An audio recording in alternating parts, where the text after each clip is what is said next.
There is a growing global concern about the effects climate change will have on the physical environment.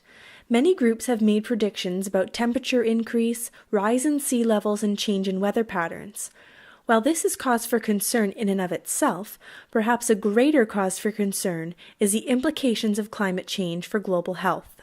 A new, vulnerable population has emerged onto the global health agenda, and little is being done to address the unique needs of this group of people.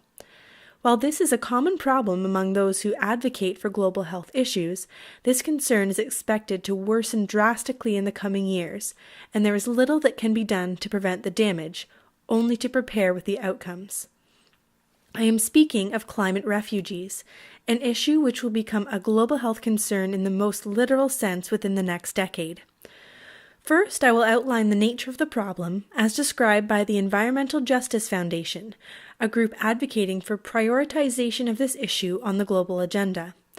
Then several frames will be presented that could be used to make the issue appealing to policymakers. Finally, I will address the policy options that have been identified by the Environmental Justice Foundation. Currently, 300,000 deaths annually are attributed to the effects of climate change.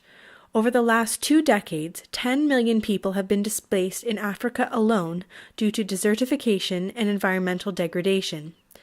Climate change has a paradoxical effect. Those countries that produce the least emissions stand to be most greatly affected.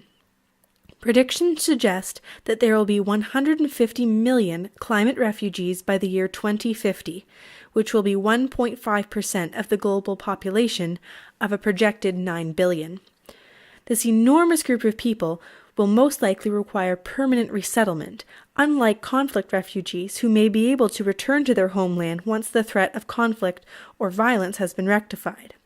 Studies have shown that most climate refugees move internally within their own country rather than immigrating. This places additional burdens on the health systems that are already very fragile and not able to meet the needs of the existing population, much less an influx of people. This migration compounds existing problems of poverty and malnutrition for already vulnerable populations. Additionally, most infrastructure in low and middle-income countries that stand to be worse affected by climate change is not designed to meet the capacity of a rapid increase in the population, which may compromise access to basic human rights, such as water, that are necessary for health. Many small island developing states stand to lose all or almost all of their land, and these people will not be able to move internally.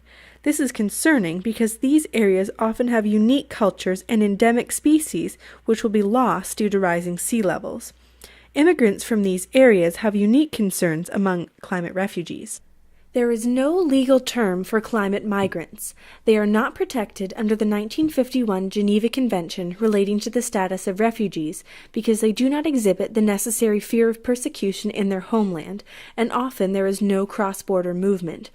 This is concerning for global health advocates because the United Nations has no duty to provide aid, and countries have no legal obligation to allow immigrants to enter their countries seeking refugee status. Several frames that could be used to convince national decision-makers to prioritize the issues of climate refugees on the global health agenda include human rights, economics, and security. The human rights frame would be compelling because intake countries or areas would not be able to guarantee basic human needs, such as access to food and fresh water, and would often have inadequate shelter. Women and children could be in danger as they are exposed to areas with civil conflict.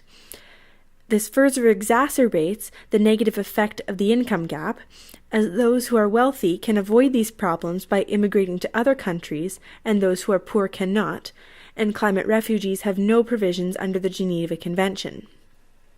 The economics frame would be important because there is a very high cost to develop plans in the wake of disasters rather than making contingency plans to address the issue before it is an imminent need. And the security frame would be useful because there is an increase in the incidence of violence and civil conflict as a result of lack of resources that is implicated in climate migration. The Environmental Justice Foundation recommends to partner tactics to halt or mitigate the effects of climate change with policies to manage the inevitable effects of climate change to date. Even if climate change could be halted this very moment, many environmental changes are already in place and will continue to have effects within the next few decades. The EJF further recommends the creation of a UN protocol that includes climate refugees and a financial mechanism for adaptation funding to allow refugees to re-establish themselves in their new area. The UN Framework and Convention on Climate Change estimated an additional $49 to $171 billion would be needed annually by the year 2030 for adaptation to climate change. In addition to working towards reducing our environmental impact for ecological reasons, it would be wise to think of others across the globe that have to and will have to leave their homes because of natural disasters, flooding, or desertification. We as a global community are simply unprepared for the health impacts of climate change and must develop contingency plans to accommodate climate refugees, as this is a problem that is much more difficult to address after the fact. There is a growing global concern